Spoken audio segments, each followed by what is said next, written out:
still nice to see a full house here. So obviously we haven't frightened you yet. We're not frightened you enough.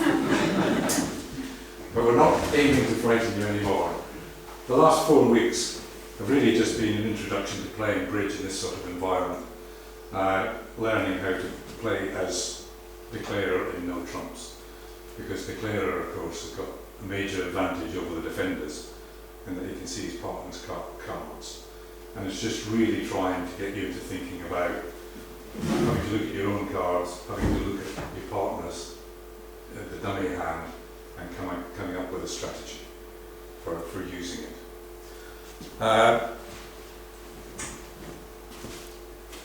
It is quite difficult to learn how to play in no trumps or to play bridge.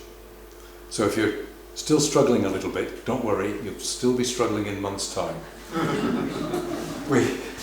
We all take a long time to learn these concepts, because every hand is different, and you look at it and you go, I don't understand that, what am I supposed to do with this one? So you just got to, it's practice that allows you to develop. And practice is what we're going to give you as much as possible.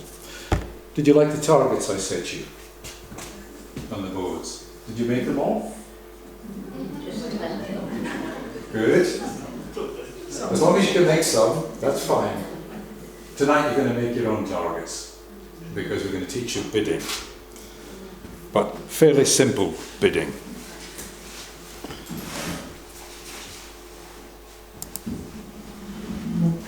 So this is just an introduction to fairly simple bidding.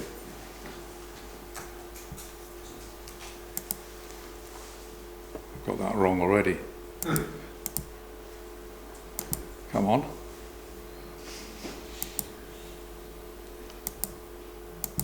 What's it doing? It was working fine. All right, do it that way. Introduction to bidding. Every hand starts with a bidding process where the partnerships really compete with each other to gain control of the hand. Because if you're in control of the hand, you have a major advantage. Come on in.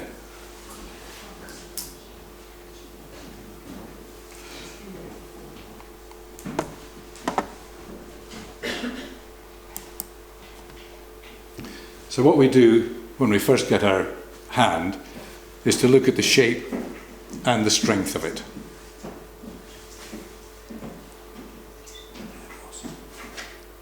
Sorry. That's all right.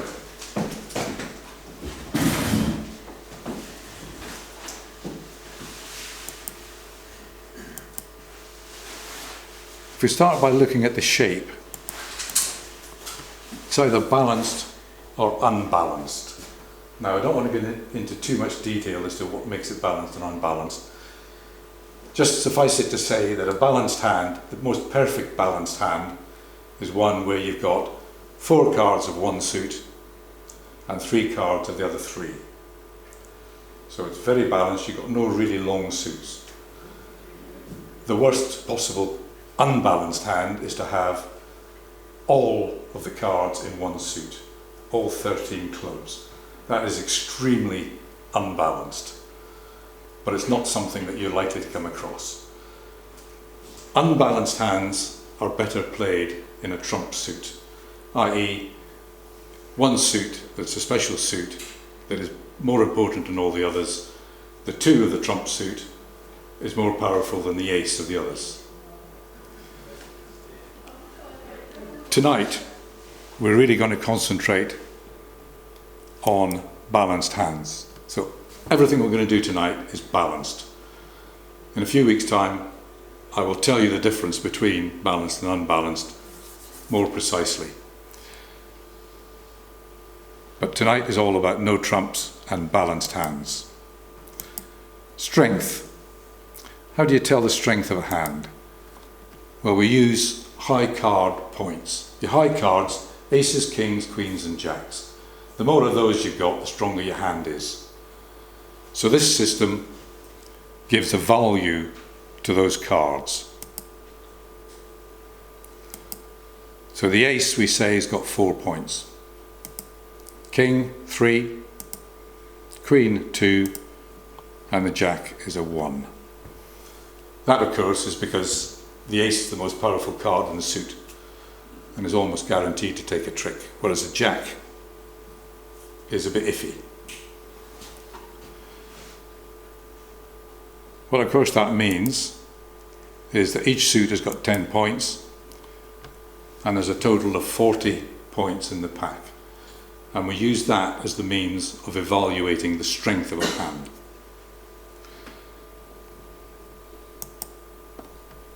So if you want to take a couple of seconds to look at that and work out how many points there are.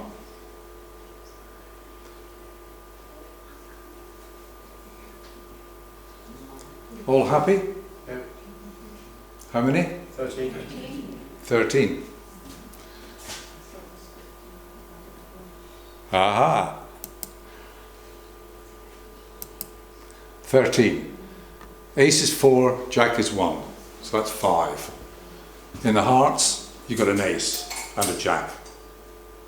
It's another 4 and a 1. That's 10. And down at the clubs, you've got a king, 3. So 13 points. Sorry, what's the T? Sorry? 10. Just the T. T's a 10. Or a 10. It's just, if you put a 1 and a 0, it tends to Right. confuse things a little bit. So they always use a T in these diagrams. So the T is a 10. Right. That's fine. Just ask questions whenever you wish. So how many high card points here? 8. Two kings and a queen, 2 threes and a 2, 8. So that's the way we evaluate the strength of our hand. What do bids mean? Well, the lowest possible score you can get in bridge is 7-6, because there are 13 tricks. Yeah? So we use the 6 as the baseline. We don't talk about bidding for 9 tricks or 10 tricks or 12 tricks. We use 6 as the baseline and we count from there.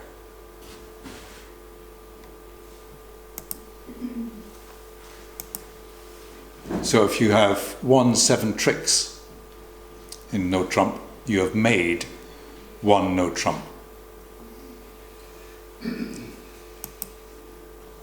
If you've won 9 tricks, you have made 3 no trump. So we just subtract 6 from the number of tricks. It just makes life an awful lot easier for bidding.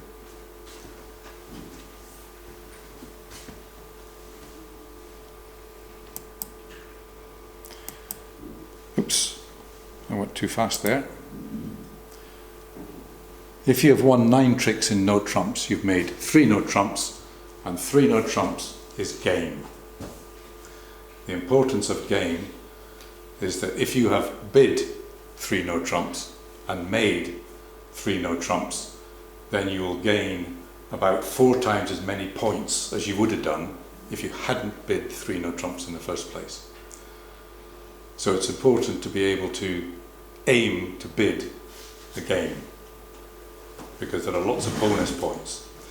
But if you think it's nice and easy, then we'll just always bid game, the trouble is there are penalties if you don't make your contract. So when you're bidding and you're bidding 3 no trumps, you want to be fairly sure you can make 3 no trumps, because if you don't, you will lose a lot of points. If you do make 3 no trumps, you will gain a lot of points.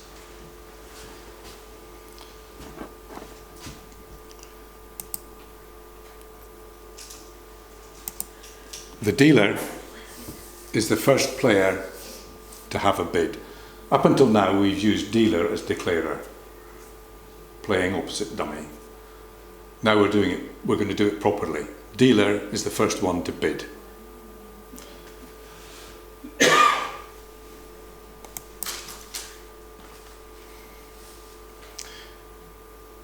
And he may pass or make a constructive bid. Each bid must be of a higher value than the previous. It's an auction, so it's a bit like going down the auction house. You've got to pay more than the the previous bidder, or you're going to bid higher all the time. So you need to know the ranking and the value of the suits and no trumps. No trumps has the highest ranking of all. Below that, we have spades, hearts,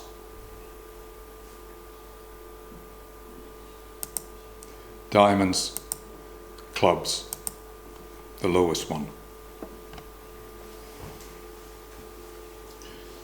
Which means that if I were to bid hearts, one heart, and you're next to bid, you can't bid one diamond. You can only go up. If I bid a heart, the next bid has got to be a spade, a no trump, or 2 clubs, or 2 diamonds.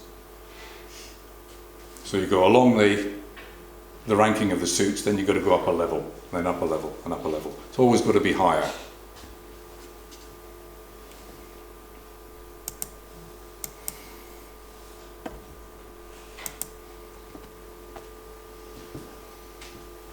The bidding box,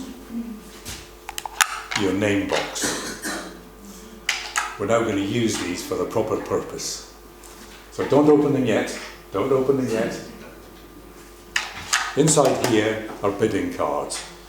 All bidding is done silently. 2 reasons. One, if everybody is bidding, there's an awful lot of noise. The other reason is that the boards get moved from one table to the next. So this person here can be listening to the bids of the box, of the board, previous, and can be working out what's going on long before they get a chance to bid. So it eliminates any possibility of earwigging and cheating. Alright?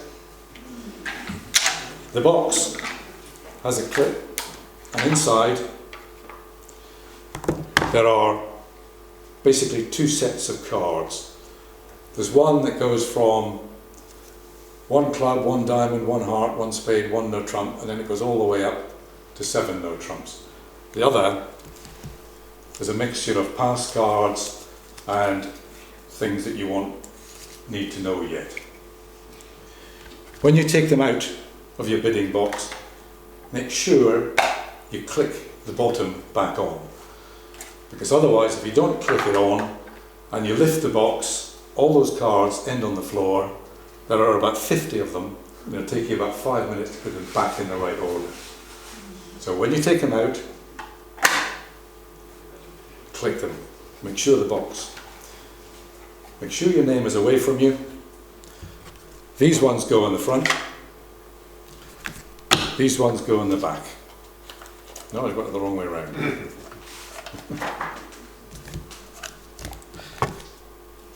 That's because my name is towards me.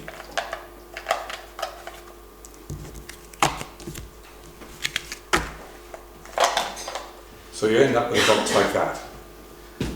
So would you all like to take your cards out? Can we have the tutors just checking?